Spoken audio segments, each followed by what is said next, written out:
അസുര തേജ. രചന ആലിയ സുൽത്താന. അവതരണം Shahul Malayil. Editing Faisal C M Noonjeri. കണ്ണേട്ട. രാവിലെ ഡ്രസ്സ് മാറി റെഡിയായ അവനരികിലേക്ക് അവൾ കോഫിയുമായി ചെന്നു. അവനത് കയ്യിൽ വാങ്ങി ചുണ്ടോട് ചേർത്ത് സിപ്പ് ചെയ്തു. ഇന്നിന് വരില്ലേ കണ്ണേട്ട? ഇന്ന് വർക്ക് കൂടുതലുണ്ട്, വരാൻ കഴിയില്ല. അവൾ നോക്കി അവൻ പറഞ്ഞതും അവൾക്ക് സങ്കടമായി. വിഷമിക്കല്ലേ, തിരക്കുണ്ടാ? അവളുടെ നെറ്റിയിൽ ചുണ്ടിയേർത്ത് അവൻ പറഞ്ഞു. അതിനവൾ ചിരിയോടെ തലയാട്ടി. അവൻ പുറത്തേക്ക് ഇറങ്ങിയപ്പോൾ അവളും കൂടെ ചെന്നു. പുറത്തിരിക്കുന്ന അമ്മ അവനെ നോക്കി ദഹിപ്പിക്കുന്നുണ്ട്. അവൻ അവരെ ഒന്നും നോക്കുക പോലും ചെയ്യാതെ ഇറങ്ങി കാർ പോർച്ചിലേക്ക് നടന്നു. അവൾക്കത് കണ്ട് സങ്കടമായി അമ്മയെ നോക്കി. അവരവളെ കണ്ണു ചിമ്മി സമാധാനിപ്പിച്ചു. അവന്റെ കാർ ഗേറ്റ് കടന്ന് പോകുന്നവരെ അവരിരുവരും അവിടെ തന്നെ നിന്നു. ആൻസി ദേഷ്യത്തോടെ ഫോണുമായി പുറത്തേക്ക് വരുമ്പോഴാണ് അവന്റെ കാർ അകത്തേക്ക് വരുന്നത്. അവൾ ദേഷ്യത്തോടെ അവനെ നോക്കി നിന്നു. ഞാൻ വിളിച്ച ഫോൺ എടുത്തൂടെ? അകത്തേക്ക് കയറാൻ നിന്ന് അവനെ തടഞ്ഞിരുത്തിക്കൊണ്ട് അവൾ ചോദിച്ചു. ഭാര്യ കൂടെ ഉണ്ടാവുന്ന ആൻസിക്ക് അറിയില്ലേ? അതേ ഭാഗത്തോടെ അവനും മറുപടി കൊടുത്തു. ഞാനാണ് അവളാണ് നിനക്ക് വലുത്? അവളെ മാറ്റി നിർത്താനാവില്ല എനിക്ക്. അത് കേട്ടതും ആൻസിക്ക് തലവിരിക്കുന്ന പോലെ തോന്നി. എന്താടാ അവിടെ ചൂടിട്ടുമ്പോൾ നീ എന്നെ മറക്കുന്നതാണോ? ആൻസി സൂക്ഷിച്ച് സംസാരിക്കുന്നത്. എന്തു വന്നാലും നിന്നെക്കാൾ ബെറ്റർ അവൾ തന്നെയാ. പിന്നെ ഇവിടെ കയറാൻ തടഞ്ഞിർത്താനുള്ള അവകാശമൊന്നും നിനക്കില്ല. ഞാനും കൂടെ അധ്വാനിച്ചാ ഇത് കെട്ടിപ്പൊക്കിയത്. അതും പറഞ്ഞ് അവളുടെ കൈ തട്ടി മാറ്റി അവനകത്തേക്ക് നടന്നു. ഓഫീസ് മുറിയിലേക്ക് കയറി അവന് പുറകെ സിദ്ധും ചെന്നു. വിമൽ രേവതിയുടെ വീടിനുമ്പിലെത്തി. പുറത്തിരിക്കുന്ന ആളെ കണ്ട് അവൻ അവർക്കടുത്തേക്ക് ചെന്നു. ആരാ? മനസ്സിലായില്ല. പുറത്തിരിക്കുന്ന വയസ്സായ ആള് അവനെ നോക്കി കണ്ണെടുത്ത് നേരെ വെച്ച് ചോദിച്ചു. ഞാൻ വിമല്, രേവതിയുടെ ഫ്രണ്ടാണ്. രേവതി എന്ന് കേട്ടതും അയാളുടെ കണ്ണുകൾ നിറഞ്ഞു. കയറിയിരിക്കെ. അയാൾ അവനകത്തേക്ക് ക്ഷണിച്ചു. പഞ്ചമി. അയാൾ അകത്തേക്ക് നീട്ടി വിളിച്ചു. ഒരു സ്ത്രീ പുറത്തേക്ക് ഇറങ്ങി വന്നു. അവരുടെ കണ്ണിന് താഴെ ഇരുണ്ടുപോയിരുന്നു. ചുരുണ്ടുകൂടിയ മുടിയിഴകൾ നെറുകയിൽ കെട്ടിവെച്ചിട്ടുണ്ട്. ഏട്ടാ, എന്തുവാ? ആരാ വന്നേ? നീ വിമൽ മോനെ കുടിക്കാൻ എന്തെങ്കിലും എടുക്ക് പഞ്ചമി. ചോദ്യമൊക്കെ പിന്നെ ആവാം. അത് കേട്ടതും അവർ വിമലിനെ നോക്കി ഒന്ന് ചിരിച്ചുകൊണ്ട് അകത്തേക്ക് നടന്നു. മോനെ എവിടുന്നാ? ഒന്നും പറഞ്ഞില്ല. ഞാൻ രേവതിയുടെ ഹോസ്പിറ്റലിൽ വർക്ക് ചെയ്യുന്ന. മോനെല്ലാം അറിഞ്ഞാണല്ലോ അല്ലേ? ഇരുന്നിരുന്ന ചെയറിലേക്ക് അയാൾ ഒന്നുകൂടി ചാരിയിരുന്നു. ആ, അറിഞ്ഞിരുന്നുവെങ്കിൽ. അയാൾ മറുപടിയായി ഒന്ന് മൂളുക മാത്രം ചെയ്തു. പഞ്ചമി അകത്തുനിന്നും ചായയുമായി വന്ന് അവന് നേരെ നീട്ടി. അവനത് വാങ്ങി. രേവതി മോളെ ഫ്രണ്ടാ, ഹോസ്പിറ്റലിൽ കൂടെ വർക്ക് ചെയ്തിരുന്ന. അയാൾ അത് പറഞ്ഞു. പഞ്ചമിയുടെ ചിരിച്ച മുഖം മങ്ങി. ഉള്ളിലൊരു വേദന ഉടലെടുത്തു. എന്റെ കുട്ടിയെക്കുറിച്ച് വല്ല വിവരമുണ്ടോ മോനെ? ആകാംക്ഷയോടെ ആ വിമലിനെ നോക്കി ചോദിച്ചു. ഞാനത് അറിയാൻ വേണ്ടി വന്നാണ് ആന്റി. എവിടെ പോയി എന്നൊരറിവില്ല മോനെ. വൈകിട്ട് വരാട്ടോ അമ്മയെന്ന് പറഞ്ഞു പോയതാ. അവരുടെ കണ്ണുകൾ നിറഞ്ഞു. വിമലിന് അവരുടെ അവസ്ഥ കണ്ട് എന്താണ് പറയേണ്ടതെന്ന് അറിഞ്ഞില്ല. അപ്പോഴേക്കും ഗേറ്റ് കടന്ന് ഒരു പെൺകുട്ടി അകത്തേക്ക് വന്നു. വിമലിന്റെ കണ്ണുകൾ അവളിലേക്ക് ചെന്നു. രേവതിയുടെ അനിയത്തിയ രേണു. പഞ്ചമി അവന്റെ സംശയഭാവം കണ്ട് മറുപടി കൊടുത്തു. ആരാ അമ്മേ? ഇതുവരെ കാണാത്ത ഒരാളെ വീട്ടിൽ കണ്ടപ്പോൾ അവൾക്കും സംശയമായി. രേവതി മോളുടെ ഫ്രണ്ടാ. പഞ്ചമിക്ക് അത് മാത്രമേ പറയാൻ കഴിഞ്ഞുള്ളൂ. രേണുവിന്റെ മുഖം വാടി. ഇത്രയും നാളായി താൻ അന്വേഷിക്കുകയാണ് തന്റെ ചേച്ചിയെ, കണ്ടെത്താനായിട്ടില്ല. അവൾ അവനെ നോക്കി ഒന്ന് ചിരിച്ചെന്ന് വരുത്തി. രേണുവിന് ബുദ്ധിമുട്ടില്ലെങ്കിൽ കുറച്ച് സംസാരിക്കാനുണ്ടായിരുന്നു. അതിനെന്താ സംസാരിക്കാൻ? അമ്മേ, ഈ ബാഗ് അകത്തേക്ക് വെച്ചുള്ളൂ. സാറ് വരൂ, നമുക്ക് നടക്കാം. മുറ്റത്തേക്ക് ഇറങ്ങി അവൾക്കൊപ്പം അവനും ഇറങ്ങി. ഇടനാഴിയിലൂടെ രണ്ടുപേരും നടന്നു നീങ്ങി. രേണു, സത്യത്തിൽ ഞാൻ പോലീസ് ഓഫീസറാണെന്നല്ലേ? അവളുടെ മറുപടി കേട്ട് അവൻ ഞെട്ടി അവൾ നോക്കി. അതെങ്ങനെ മനസ്സിലായി? ഞാൻ സാറിന് മുന്നേ കണ്ടിട്ടുണ്ട്, ഞങ്ങളുടെ കോളേജിൽ ഒരു ഇനോഗ്രേഷൻ വന്ന സമയത്ത്. ഓ, ഞാൻ അവരോട് അങ്ങനെ പറയുന്നതാണ് നല്ലതെന്ന് തോന്നി, അതാ. സത്യത്തിൽ സാറ് ചെയ്ത നല്ല കാര്യമാണ്. പോലീസ് ഓഫീസറാണെന്ന് പറഞ്ഞിരുന്നെങ്കിൽ അച്ഛൻ വീട്ടിൽ തന്നെ കയറ്റില്ലായിരുന്നു. അതെന്താ? ചേച്ചിയുടെ കാര്യം പറഞ്ഞ് ഒരുപാട് തവണ സ്റ്റേഷൻ കയറി ഇറങ്ങിയിട്ടുണ്ട്. അവരൊന്നും മൈൻഡ് പോലും ചെയ്തിട്ടില്ല അച്ഛനെ. ഞാനിവിടെ ജോയിൻ ചെയ്തിട്ട് കുറച്ചേ ആയിട്ടുള്ളൂ. ഈ കേസ് എൻ്റെ ഒരു ഫ്രണ്ട് പറഞ്ഞ ആൽഫി, ആളൊരു ജേർണലിസ്റ്റ് കൂടിയാണ്. ഞങ്ങൾ ഒരുമിച്ചാണ് ഇപ്പോൾ ഇത് അന്വേഷിക്കുന്നത്. രേണുവിന് ആരെങ്കിലും സംശയമുണ്ടോ?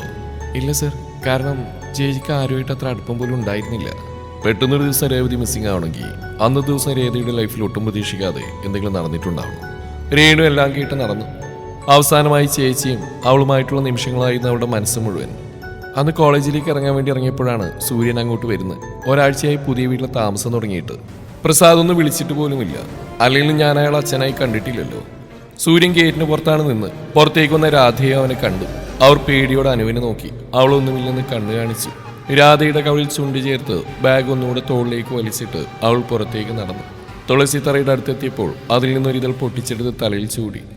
ഗേറ്റ് കടന്നിറങ്ങുമ്പോൾ സൂര്യനെ മറികടന്ന് പോവാൻ നിന്നു. അവൻ മുന്നിലേക്ക് കയറി നിന്നു. അനു അവനെ ഒന്ന് നോക്കി ദഹിപ്പിച്ചു. മാറിക്കടോ. നീ പറയാനൊക്കെ പഠിച്ചല്ലൂടി. എന്താ മോളെ, ആ പീറ മാഷിനെ കണ്ടിട്ടുള്ള നെകളിപ്പാണോ? സൂര്യൻ പരിഹാസ ചുവയോടെ അവളോട് ചോദിച്ചു. ആണെന്ന് കൂട്ടിക്കോ. തേജ ആരാണെന്ന് മോൻ വഴിയെ മനസ്സിലായിക്കോളും. എത്രയൊക്കെ വന്നാലും നിന്നെപ്പോലെ എല്ലാ പെണ്ണുങ്ങളുടെയും കൂടെ അന്തിറങ്ങുന്നവനല്ല. അത് കേട്ടതും സൂര്യക്ക് അടിമുടി ദേഷ്യം ഇരച്ചു കയറി. അവളുടെ നേരെ അവന്റെ കൈ ഉയർന്നു. അവളെ തടഞ്ഞു നിർത്തി. ഇനി കൈയെങ്ങാനും അനന്യക്ക് നേരെ ഉയർന്ന പിന്നെ മോനി കൈ ഉണ്ടാവില്ല.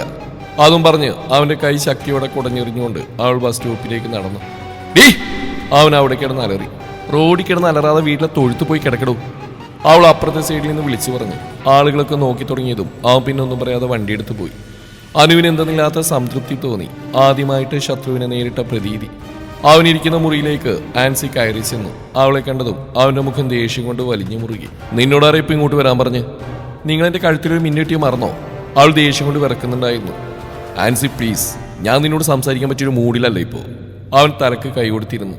എന്താ നിന്റെ പുന്നാര ഭാര്യ ആലോചിച്ചുള്ള ഇരിപ്പാണോ? നീ അവളേക്കാൾ മുന്നേ എന്നെ കണ്ടല്ലേ?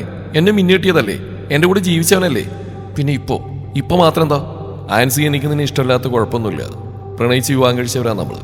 വീട്ടിൽ കൊണ്ടുപോകാന്ന് പറഞ്ഞപ്പോൾ ഒഴിഞ്ഞു മാറിയത് നീയാണ്. വേറെ പ്രപ്പോസൽ വന്നപ്പോഴും നിന്നോട് ഞാൻ കരഞ്ഞു പറഞ്ഞ കൊണ്ടുപോകാന്ന്. അന്ന് നീ എന്താണ് പറഞ്ഞെന്ന് ഓർമ്മയുണ്ടോ? നീ അവളെയും കെട്ടിക്കുവന്ന്. അന്ന് നിനക്ക് കുഴപ്പമില്ലെന്ന് പറഞ്ഞിട്ടല്ലേ ഒരു പാവം പെണ്ണിന്റെ ജീവിതം വെച്ച് ഞാൻ കളിച്ച്?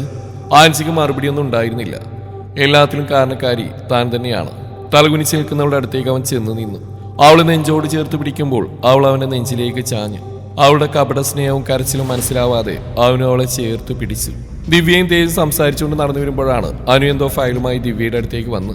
മാം, വർക്ക് കഴിഞ്ഞിട്ടുണ്ട്. കയ്യിലുള്ള ഫയൽ ദിവ്യയ്ക്ക് കൊടുത്തുകൊണ്ട് അനു പറഞ്ഞു. തൊട്ടടുത്ത് നിൽക്കുന്ന തേജിനെ അവൾക്ക് നോക്കാനായില്ല.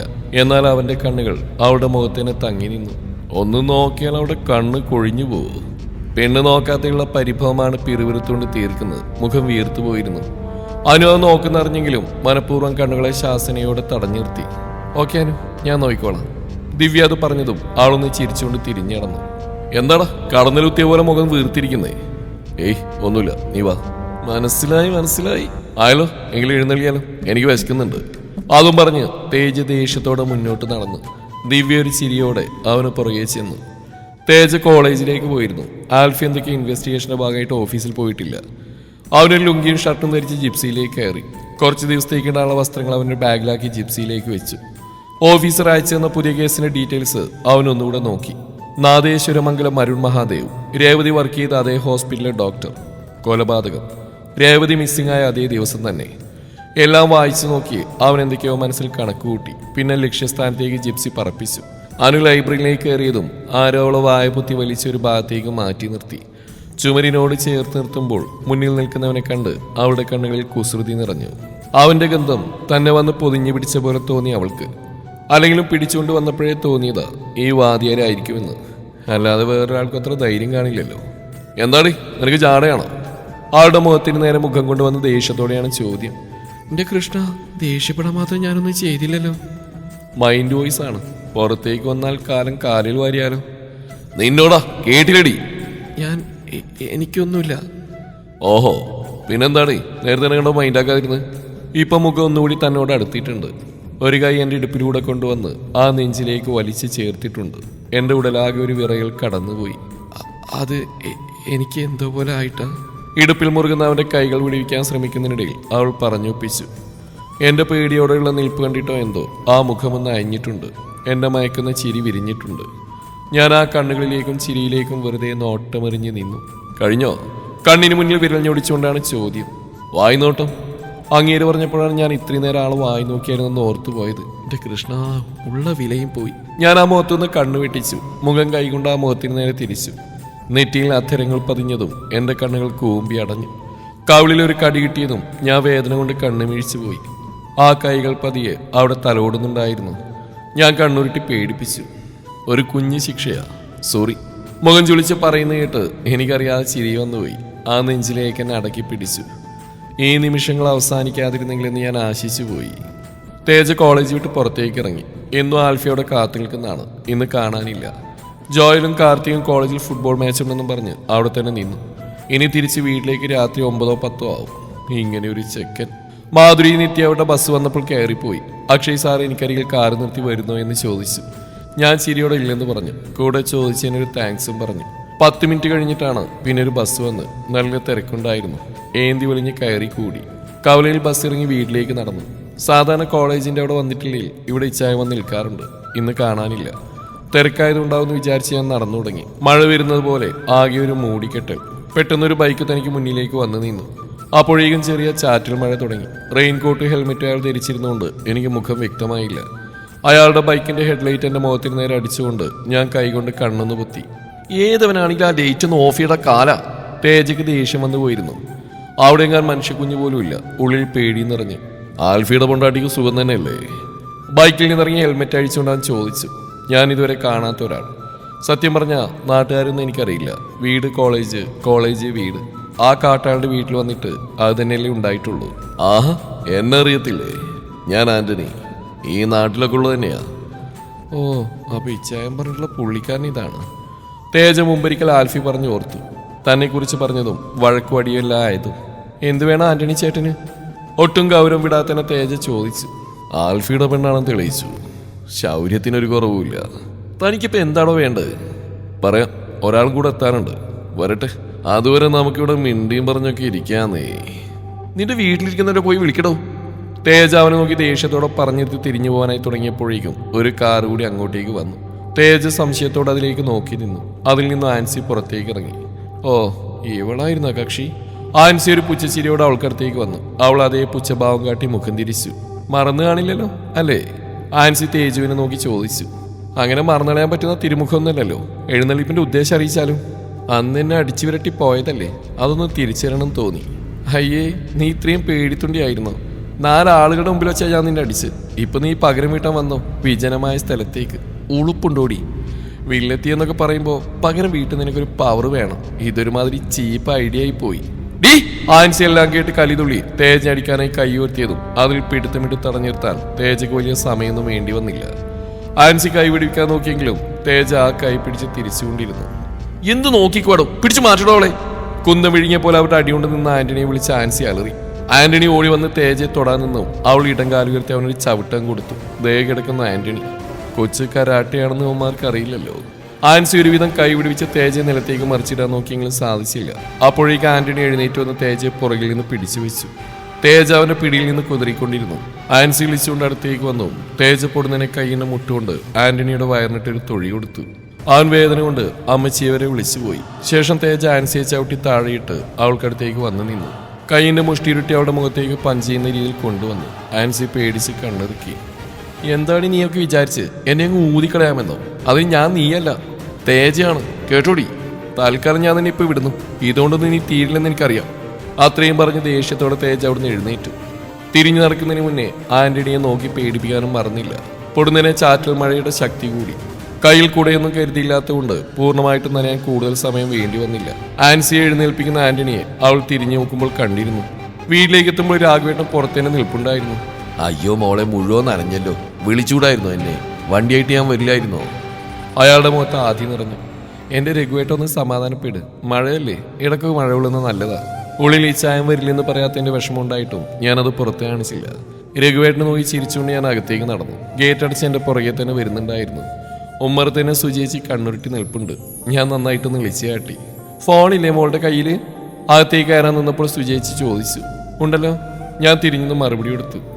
കയ്യിൽ വെച്ചിരിക്കാനാണോ ആ സാധനം? ഗൗരവം തന്നെ. ആദ്യമായിട്ടാ എനിക്ക് ചിരിയും സന്തോഷം ഒരുമിച്ച് വന്നു. സോറി ചേച്ചി, മഴ കൊണ്ടുവരാൻ ഒരു പൂതി, അതാ വിളിക്കാൻ. ഇനി ഉണ്ടാവില്ല, പ്രോമിസ്. മുഖം ചുളുക്കി ഞാൻ പറഞ്ഞു. ഒന്ന് അയഞ്ഞിട്ടുണ്ട്. വേഗം ചെന്ന് കുളിക്കും മോളെ, അല്ലെങ്കിൽ വല്ല പനിയും വരും. വേവലാതിയായിരുന്ന ആ വാക്കുകളിൽ ഞാൻ തിരിഞ്ഞു ആ കവിളിൽ ചുണ്ടിയേർത്തു. പിന്നെ ചിരിയോടെ അകത്തേക്ക് നടന്നു. അവിടെ ചിരി നിറയുന്ന ഞാൻ തിരിഞ്ഞു നോക്കാതെ തന്നെ അറിയുന്നുണ്ടായിരുന്നു. മഴയൊന്ന് ശമിച്ചിട്ടുണ്ട്. മുറിയിലേക്ക് കയറി ബാഗ് ടേബിളിലേക്ക് വെച്ചു. ലൈറ്റ് ഓൺ ചെയ്ത് ടേബിളിലേക്ക് നോക്കിയപ്പോൾ അവിടെ ഒരു കുറിപ്പ് യെല്ലോ പേപ്പറിൽ അവിടെ ഒട്ടിച്ചു വെച്ചിരിക്കുന്നു. സോറി, അറിയിച്ചാൽ നിനക്ക് സങ്കടമാവെന്ന് വിചാരിച്ചാൽ പറയാതിരുന്നു. 2 ദിവസം കഴിഞ്ഞ് ഞാൻ വരും. ഇത്ര മാത്രമായിരുന്നു അതിൽ. കാലമാണ്, വനവാസത്തിന് ഇറങ്ങിയതാവും. വഴിയെ പോകുന്നില്ല, തലയിലെടുത്ത് വെച്ചോളൂ.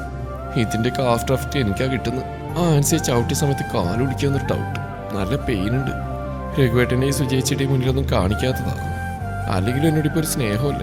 അതുകൊണ്ടല്ലേ പറയാതെ പോയത്. കാട്ടാളൻ. ആൽഫിയെ പ്രാഗിക്കൊണ്ട് തേജ ടവലെടുത്ത് കുളിക്കാൻ കയറി. കുളി കഴിഞ്ഞിറങ്ങിയപ്പോഴേക്കും നല്ല ചൂട് കാപ്പി മുകളിലെത്തിയിരുന്നു. സുചേച്ചി കൊണ്ടുവച്ചതാവും. ഒരു ഷോർട്ട് ബ്ലാക്ക് പാൻറ്റും യെല്ലോ ടീഷർട്ടും എടുത്തിട്ടു. മുടിയൊന്ന് ഉണക്കി കാപ്പി കയ്യിലെടുത്ത് ബാൽക്കണിയിലേക്ക് നടന്നു. കാലിൻ്റെ വേദന കൂടിയോ എന്നൊരു തോന്നൽ. അവിടെ ചെന്നിരുന്ന് താഴെയുള്ള ഗാർഡനിലേക്ക് നോക്കി നിന്നു. ഇളം കാറ്റു പതിയെ തലോടുന്നുണ്ട്. ചെറിയ തണുപ്പ് വന്ന് ശരീരത്തെ പൊതിയുന്നുണ്ടായിരുന്നു. കയ്യിലുള്ള കാപ്പി ഊതി കുടിക്കുമ്പോൾ ഒരാശ്വാസം തോന്നി. പുസ്തകമെടുത്ത് പഠിക്കാനിരുന്നപ്പോഴാണ് രേണുവിന്റെ ഫോണിലേക്ക് മെസ്സേജ് വരുന്നത്. വിമൽ സാറാണല്ലോ. അവൾ പെട്ടെന്ന് മെസ്സേജ് സീൻ ചെയ്തു. ചേച്ചിയുടെ കുറച്ച് പഴയ ഫോട്ടോസ് അയക്കാനായിരുന്നു. ഞാൻ ഗാലറിയിൽ നിന്ന് തപ്പിപ്പിടിച്ച് കുറച്ച് ഫോട്ടോ അയച്ചു. ഇനിയെങ്കിലും വല്ല തെളിയും കിട്ടിയാൽ മതിയായിരുന്നു ഈശ്വര. ഫോൺ മാറ്റിവെച്ച് പഠിക്കാനിരിക്കുമ്പോൾ അവൾ പ്രാർത്ഥിച്ചു. ചില ബന്ധങ്ങൾ അത്രമേൽ ദൃഢമായിരിക്കും. വേർപെട്ടു പോകുമ്പോഴാണ് അത് എത്രമാത്രം ഹൃദയത്തിൽ വേരാഴ്ന്നിട്ടുണ്ട് എന്ന് മനസ്സിലാവൂ. ആൽഫിയും വിമലും ഒരുമിച്ചാണ് അരുണും രേവതിയും വർക്ക് ചെയ്ത ഹോസ്പിറ്റലിലെത്തിയത്. തികച്ചും സാധാരണ വേഷത്തിലാണ് അവരവിടേക്ക് ചെന്ന്. അവിടെ ഹോസ്പിറ്റലിൽ വർക്ക് ചെയ്യുന്നവർ ഒരുമിച്ചെടുത്ത പഴയ ഫോട്ടോയിൽ രേവതിയെ പോലെ തോന്നുന്ന ഒരാളെ കണ്ടുകൊണ്ടാണ് വിമൽ രേണുവിന് മെസ്സേജ് അയച്ചത്. അന്വേഷണത്തിനൊടുവിൽ വിമലിന് അരുൺ വർക്ക് ചെയ്തിരുന്ന മുറി കണ്ടെത്താനായി. പുതിയതായ ആ റൂമിലേക്ക് ഒരു ഡോക്ടറും എത്തിയിട്ടില്ല. അതിൽ തന്നെ രണ്ടുപേർക്കൊരു പന്തിയേട് തോന്നി. പ്രൈവറ്റ് ഹോസ്പിറ്റലായിട്ടും മാനേജേഴ്സ് പുതിയൊരു ഡോക്ടറെ ആ സ്ഥാനത്തേക്ക് കൊണ്ടുവരാത്തതും അവരിൽ സംശയമുളവാക്കി. വിമലിനെ പുറത്തു നിർത്തി ആൽഫി അടച്ചിട്ട് ആ മുറിയുടെ ലോക്ക് കുത്തി തുറന്ന് അകത്ത് കയറി. ആകെ മാറാല കെട്ടിയിട്ടുണ്ട്. മുറിയാകെ പൊടിയും. കണ്ണു മാത്രം കാണുന്ന രീതിയിൽ മുഖം ടവൽ വെച്ച് മൂടിക്കെട്ടി അവനകത്ത് കയറി. പുറത്തുകൂടെ ആളുകൾ നടന്നു പോകുന്നുണ്ടായിരുന്നു. ഈ ഒരു ഭാഗത്തുള്ള എല്ലാ മുറി അടഞ്ഞിടപ്പാണ്. കയ്യിലുള്ള മൊബൈൽ ഫോണിൽ ആൽഫി വെളിച്ചം തെളിയിച്ചു. ഒരു ഭാഗത്തായിട്ടാണ് ടേബിളും കസേരയും ഇരിക്കുന്നത്. അതിനു മുകളിലായി കുറേ ഫയലുകളും. ആൽഫി ആദ്യം ടേബിളിന്റെ വാർഡ്രോബ് തുറന്നു നോക്കി. എന്തൊക്കെയോ കടലാസുകളും കുറേ ഫയലുകളും പിന്നെ കുറച്ച് ഫോട്ടോസും. അതിലെ എല്ലാ ഫോട്ടോസും അവൻ കയ്യിൽ വെച്ചു. തെളിവിനായിട്ടുള്ള ആദ്യ പകർപ്പ് കിട്ടിയ സംതൃപ്തിയായിരുന്നു അവന്. പിന്നെ ഷെൽഫിൽ ആവശ്യമായ കുറച്ച് സാധനങ്ങൾ എടുക്കുന്ന സമയത്താണ് വിമലിന്റെ കോൾ വരുന്നത്. പുറത്താരോ വരുന്നുണ്ട്, വേഗം ഇറങ്ങി വരാൻ പറഞ്ഞവൻ. കയ്യിൽ കിട്ടിയതെല്ലാം ബാഗിലാക്കി അവൻ വേഗം പുറത്തേക്ക് ഇറങ്ങി. വേഗം വാ, ഇതിന്റെ സെക്രട്ടറിയാണ് തോന്നുന്നു. ഈ ഭാഗത്തേക്ക് എഴുന്നള്ളുന്നുണ്ട്, കൂടെ കുറച്ച് പേരും. വിമൽ അതും പറഞ്ഞ് ആൽഫിയെ വലിച്ച് മറ്റൊരു ഭാഗത്തേക്ക് മാറി നിന്നു. പേടിച്ചുപോയി. നീ ഫോൺ എടുത്തില്ലായിരുന്നെങ്കിൽ എല്ലാം തീർന്നേനെ, വിമൽക്ക് ഇതപ്പടക്കിക്കൊണ്ട് പറഞ്ഞു. ദൈവം നമുക്ക് രേവതിക്കൊപ്പുണ്ട് വിമൽ. ആൽഫി ചുമരിലേക്ക് ചാരി നിന്നു. കുറച്ച് കഴിഞ്ഞ് രണ്ടുപേരും കൂടെ ഹോസ്പിറ്റലിൽ നിന്ന് ഇറങ്ങി. എന്തെങ്കിലും കിട്ടിയോ ആൽഫി? കാറിലേക്ക് കയറി വിമൽ ചോദിച്ചു. ആവശ്യമായ എവിഡൻസ് കിട്ടിയിട്ടുണ്ട്. രേവതിയുടെ കൺസൾട്ടിംഗ് റൂമിൽ കൂടെ കയറാമായിരുന്നു. എന്നിട്ട് വേണം അമാരെടുത്ത് നമ്മളെ മേയ. ഒഞ്ഞി പോടാ, പോലീസായി നീയുള്ളപ്പോൾ നമ്മൾ ആരെ പേടിക്കാനാ? അതിന് നമ്മൾ പോലീസാണ് പട്ടാളെന്നൊന്നും അവർക്കറിയില്ലല്ലോ. എന്തായാലും കഴിഞ്ഞില്ലേ എല്ലാം. കണക്കൂട്ടലുകളൊന്നും തെറ്റിയിട്ടില്ല വിമലേ. അപ്പം ഇതിൻ്റെ എല്ലാം പുറകിൽ നമ്മൾ ഉദ്ദേശിച്ചത് തന്നെയാണോ? അതെ. അതും പറഞ്ഞ് കയ്യിലുള്ള ഫയലിൽ നിന്ന് കുറച്ച് പേപ്പേഴ്സ് അവർ നേരെ നീട്ടി. ഇവനെന്താ ചെയ്യേണ്ട ആൽഫി? അപ്പോഴേക്കും വിമലിന്റെ മുഖം വലിഞ്ഞു മുറുകി. നീ ഒന്ന് അടങ്ങ്, ആദ്യം ഈ കേസൊന്ന് ഫയൽ ചെയ്യട്ടെ, എന്നിട്ട് ഒന്നിൽ നിന്ന് തുടങ്ങാം നമുക്ക്. ആൽഫിയുടെ കൈ സ്റ്റിയറിംഗിൽ മുറുകി. മുഖത്ത് ചുവപ്പ് രാശി പടർന്നു. കണ്ണുകളിൽ അഗ്നി കത്തിയമർന്നു. മുന്നോട്ട് വണ്ടി നീങ്ങുമ്പോൾ ആൽഫിയുടെ ആ മുഖഭാവം വിമലിന്റെ കണ്ണുകളിലേക്കും ദേഷ്യം പടർന്നു. രേണു മുറിയിലേക്ക് ചെല്ലുമ്പോൾ വീണ്ടും വിമലിന്റെ മെസ്സേജ് വന്ന് കിടപ്പുണ്ട്. കുറേയധികം ഫോട്ടോസ് ആയിരുന്നു അവൻ അയച്ചത്. അവളുടെ ചേച്ചിയുടെ അങ്ങനെ ഒരു കോലം അവൾ ആദ്യമായിട്ടാണ് കാണുന്നത്. സ്റ്റൈലിഷ് ഡ്രസ്സിൽ അണിഞ്ഞൊരുങ്ങിയ ചേച്ചി, തൊട്ടപ്പുറത്ത് ചേച്ചിയോട് ചേർന്ന് തോളിൽ കൈയിട്ടൊരു പുരുഷനും. അവൾക്കൊന്നും അംഗീകരിക്കാനാവുന്നുണ്ടായിരുന്നില്ല. അവൾ ഫോൺ അതുപോലെ തിരിച്ചു വെച്ച് കട്ടിലേക്ക് കയറി കിടന്നു. മനസ്സ് അസ്വസ്ഥമാകുന്ന പോലെ. രേണു, പുറത്തുനിന്ന് പഞ്ചമി അമ്മയുടെ വിളി വന്നു. മനസ്സൊന്ന് ശാന്തമാക്കി അങ്ങോട്ട് ചെന്നു. ഇരുണ്ടു മൂടിയ ആകാശത്തിന്റെ കണ്ണുനീർത്തുള്ളികൾ അപ്പോഴേക്കും ഭൂമിയിൽ വന്ന് പതിഞ്ഞിരുന്നു. തേജ ഫുഡ് കഴിച്ച് മുറിയിൽ അങ്ങോട്ടും ഇങ്ങോട്ടും നടന്നു. പതിവ് ദേഷ്യം തന്നെ. ആൽഫി വിളിച്ചിട്ടില്ല. വിളിക്കാതെ ആ ശബ്ദമൊന്നും കേൾക്കാതെ ഉറക്കം വരില്ല. പോയൊന്ന് വിളിച്ചൂടെ? കാട്ടാണ്. അതിനെങ്ങനെയാ? ഏതവളെ കൂട്ടിയാണോ കറക്കം? ഇതിനൊക്കെ എൻ്റെ തലയിൽ തന്നെ കെട്ടിവെച്ചല്ലോ മഹാദേവ. ഇഷ്ടമുള്ളതുകൊണ്ട് ഞാൻ കൂടുതലൊന്നും പറയുന്നില്ല. എൻ്റെ ഇച്ഛാനല്ലേ, പാവം. ആപത്തൊന്നും വരുത്തല്ലേ മഹാദേവ. ദേഷ്യത്തിന്റെ കടൽ പതിയെ പ്രണയത്തിന്റെ നീരുറവയായി മാറി. പഴയ 15-കാരിയായി മാറുകയായിരുന്നു തേജ. ആ ശബ്ദമൊന്ന് കേൾക്കാൻ തിടുക്കം കൂട്ടി ദേവ്യാനിയെയും കൂട്ടി ആൽഫി തറവാട്ടിലേക്ക് വരുമ്പോൾ ഓടിപ്പിടിച്ച് പടിക്കൽ ചെന്ന് നിന്ന കുറുമ്പി പെണ്ണ്. അഗ്നിയായി തിളക്കുന്നവന്റെ താണ്ഡവം കാണാൻ ഇടയ്ക്കെല്ലാം കവലയിൽ അടിപിടി കാണാൻ പോയത്. എല്ലാം അവനിൽ തങ്ങി നിൽക്കുമ്പോഴും ഒരിക്കൽ പോലും ഉള്ളിലുള്ള പ്രണയം തുറന്നു പറയാൻ കഴിഞ്ഞിട്ടില്ല. പേടിയായിരുന്നു അവനിലെ അസുരനെ. എപ്പോഴും വലിഞ്ഞു മുറുകിയിരിക്കുന്ന മുഖത്ത് ഒരു പുഞ്ചിരി വിരിയുന്ന കാണാൻ തന്നെ എന്തൊരു ചേലാണ്. പിന്നീടാണ് വിമലേട്ടൻ കോളേജിൽ വെച്ച് ഇഷ്ടമാണെന്ന് പറയുന്നത്. ഈ ചായനോടുള്ള ഇഷ്ടം ഉള്ളിലുണ്ടായിട്ടും വിമലേട്ടനോട് ഇഷ്ടമാണെന്ന് പറഞ്ഞു. ആ ഹൃദയത്തിനുള്ളിൽ എവിടെയെങ്കിലും ഞാനുണ്ടോ എന്ന് തിരക്കാൻ. അതിനുവേണ്ടി കവലയിലും നാട്ടുകുളത്തിലും അങ്ങനെ ആൽഫി വന്നിരിക്കുന്ന എല്ലായിടത്തും വിമലേട്ടന്റെ കൈ പിടിച്ച് നടന്നു. ഒരു തിരിഞ്ഞു നോട്ടം പോലും ഇച്ചായന്റെ ഭാഗത്തൊന്നും ഉണ്ടായിട്ടില്ല. വിമലേട്ടനുമായിട്ടുള്ള കല്യാണം ഉറപ്പിക്കുമ്പോഴും മനസ്സ് ശാന്തമായിരുന്നില്ല. വിമലേട്ടനൊരു പാവമായിരുന്നു.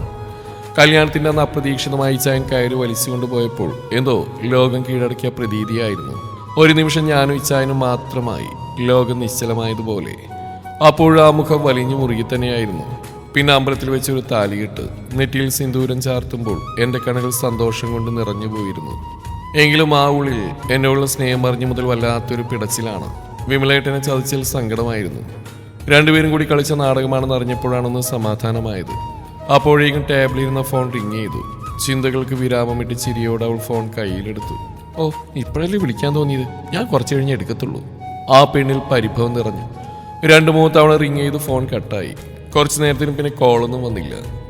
അയ്യോ, ഇനി ചായന അടിക്കില്ലേ, ദേഷ്യായി കാണും. പരിഭവം മാറി ആ മുഖത്ത് നിരാശ പടർന്നു. അപ്പുറത്ത് ഫോൺ കയ്യിലും പിടിച്ചിരിക്കുന്ന ആൽഫിയുടെ ചുണ്ടിൽ പുഞ്ചിരി വിടർന്നു. കുറുമ്പി, മനഃപൂർവ്വ. ആരോടൊന്നില്ലാതെ ഫോണിലേക്ക് നോക്കി അവൻ മൊഴിഞ്ഞു. ഒന്നുകൂടി അവൻ അവൾക്ക് ഫോൺ ചെയ്തു. ആദ്യത്തെ റിങ്ങിൽ തന്നെ പെണ്ണ് ഫോൺ എടുത്തു. എന്താണ്, എന്നെ തമ്പുരാട്ടി പെണ്ണ് കുറുമ്പ് കാണിക്കാണോ? കളിയോടെയുള്ള അവന്റെ ചോദ്യം കേട്ടതും തേജയ്ക്ക് മേലാകെ ഒരു കുളിര് പറന്നു. തേജ ഒന്നും മിണ്ടിയില്ല. ആ ശബ്ദത്തിൽ അങ്ങനെ ലയിച്ച പോലെ. എന്താ, പെണക്കാണോ? വീണ്ടും അവന്റെ ശബ്ദം. അവളൊന്ന് പതിയെ മൂളി, വേറൊന്നും പറയാൻ കഴിയാത്ത പോലെ. പെണങ്ങളുടെ പെണ്ണ്, ഒരു കേസ് അന്വേഷിക്കാൻ ഞാൻ പറഞ്ഞിരുന്നില്ലേ? രേവതി, ആഘോഷിന്റെ വിമലം കൂടെയുണ്ട്. ഈ ചായ കഴിച്ചോ? എന്തെല്ലാമോ ദേഷ്യപ്പെട്ട് സംസാരിക്കണമെന്ന് വിചാരിച്ച പെണ്ണാണ്. കഴിച്ചല്ലോ, തേജ കഴിച്ചോ? ഞാനിന്ന് മഴ തഞ്ഞി ചായ. വളരെ സന്തോഷത്തോടെയാണ് പെണ്ണത് പറഞ്ഞ്. ഓ, ഞാൻ വരാത്തതിന്റെ പ്രതിഷേധമാണോ? വീണ്ടും അപ്പുറത്ത് ചിരി വളർന്ന് ഇവിടെ ഇരുന്ന് തേജക്ക് അറിയാൻ കഴിഞ്ഞു. പ്രതിഷേധത്തോടൊപ്പം കൊതിയും ഉണ്ടായിരുന്നു. ആണോ? മഴ തന്നെ അത്രയ്ക്ക് ഇഷ്ടമാണോ? എനിക്ക് ഒത്തിരി ഇഷ്ടമാണ്. സുജേച്ചി കണ്ടില്ലേ? കണ്ടു, വഴക്ക് കേട്ടു. എന്തിനാ എൻ്റെ തമ്പുരാട്ടി പിന്നെ മഴ ഉണ്ട്? ഇനി അങ്ങ് പനി പിടിച്ച ക്ലാസ് മുടങ്ങില്ലേ പെണ്ണെ? ഇച്ചാൻ എപ്പോഴാണ് വരിക? അവൻ ചോദിച്ച് കേട്ടിട്ട് പോലും ഇല്ലാത്ത പോലെയാണ് പെണ്ണിന്റെ ചോദ്യം. ഇച്ചായന്റെ പെണ്ണിന് തിടുക്കായോ ഇച്ചായനെ കാണാൻ? പറയിച്ചായോ, എനിക്ക് ഒറ്റയ്ക്ക് ഇഷ്ടാവുന്നില്ല. നാളെ ഒരു ദിവസം കൂടി ചെറിയൊരു പണിയുണ്ട്, അത് കഴിഞ്ഞ് എത്തും. ഉറങ്ങിക്കോ, ഇനി സമയമായി. പെട്ടെന്ന് വരണേ. ഓരോന്ന് പറഞ്ഞ് ആ പെണ്ണ് ഉറങ്ങുന്നവരാ ഫോൺ ഓഫ് ചെയ്യാതിരുന്നു. എന്താ മോനെ ഒരു ചിരിയൊക്കെ? വിമൽ മുറിയിലേക്ക് കയറി വന്നിട്ട് ചോദിച്ചു. എന്താടാ, എനിക്ക് ചിരിച്ചുകൂടെ? ആൽഫി അവനെ നോക്കി പുരികം പൊക്കി മീശയൊന്ന് പിരിച്ചുകൊണ്ട് ചോദിച്ചു. ഒന്ന് ചോദിക്കാനും പാടില്ലേ? മോന്റെ കാര്യം നോക്കിയാൽ മതി കേട്ടോ. ആൽഫി അവനെ നോക്കി ഫോൺ ടേബിളിലേക്ക് വെച്ചുകൊണ്ട് ടവലെടുത്ത് ഫ്രഷ് ആവാനായി കയറി. എല്ലാം സെറ്റാക്കി തന്ന ഞാൻ പുറത്തായി അല്ലേടാ? അവളെ ആരും കൊത്തിക്കൊണ്ടുപോകാതെ എന്റെ കാമുകയാണെന്ന് പറഞ്ഞ് നടന്നത് നിനക്ക് വേണ്ടിയാണോടാ പുല്ലേ? വല പട്ടിക്കും ചെയ്തു കൊടുത്താ അത് വാലെങ്കിലും ഒന്ന് ആട്ടുമായിരുന്നു. പുറത്തുനിന്ന് വിമലിന്റെ ഉച്ചത്തിലുള്ള സംസാരം കേട്ട് ആൽഫി ബാത്റൂമിന്റെ ഉള്ളിൽ നിന്ന് പൊട്ടിച്ചിരിക്കുന്നുണ്ടായിരുന്നു. അത് കേട്ട് വിമലിനും ചിരി വന്നു. അവൻ ഫോൺ എടുത്ത് എന്തൊക്കെയോ നോക്കിക്കിടന്നു. അവനുള്ള കോഫിയുമായി ആൻസി ബാൽക്കണിയിലേക്ക് ചെന്നു. കാര്യമായിട്ടുള്ള എന്തോ ആലോചനയിലാണ് അവനെന്ന് അവൾക്ക് മനസ്സിലായി. കോഫി നീട്ടിപ്പിടിച്ച് അവളുടെ കയ്യിലെ കോഫിയിലേക്ക് അവനൊന്ന് നോക്കി. പിന്നെ ദേഷ്യത്തോടെ അവളുടെ മുഖത്തേക്കും. എന്തു പറ്റി ബേബി? അവളുടെ കൊഞ്ചൽ അവനെ അലോസരപ്പെടുത്തി. നീ തേജയെ കാണാൻ പോയോ? മുഖം ഇരുണ്ടുകൂടി ദേഷ്യത്തിന്റെ ഉച്ചയിലാണെന്ന് അവനവൾക്ക് മനസ്സിലായി. പോയിരുന്നു. എന്തിന്? പകരം വീട്ടാൻ. എന്നിട്ട് നിനക്ക് തന്നെ കിട്ടിയല്ലേ അടിയും തൊഴിയും. അവനിൽ തീർത്തും പുച്ഛമായിരുന്നു അറിഞ്ഞത്. എങ്ങനെ അറിഞ്ഞു? നീ ഒന്ന് വിരലനക്കിയാൽ ഞാൻ അറിയോ ആൻസി? അവന്റെ കണ്ണുകൾ ചുരുങ്ങി. ആൻസി വെട്ടിത്തിരിഞ്ഞ് അകത്തേക്ക് നടന്നു. നിഷ്കളങ്ക ഭാവം നിറഞ്ഞൊരു പെണ്ണിന്റെ മുഖം അവനിൽ തെളിഞ്ഞു നിന്നു. തുടരും ഈ കഥയുടെ ബാക്കി ഭാഗം നാളെ ഇതേ സമയം.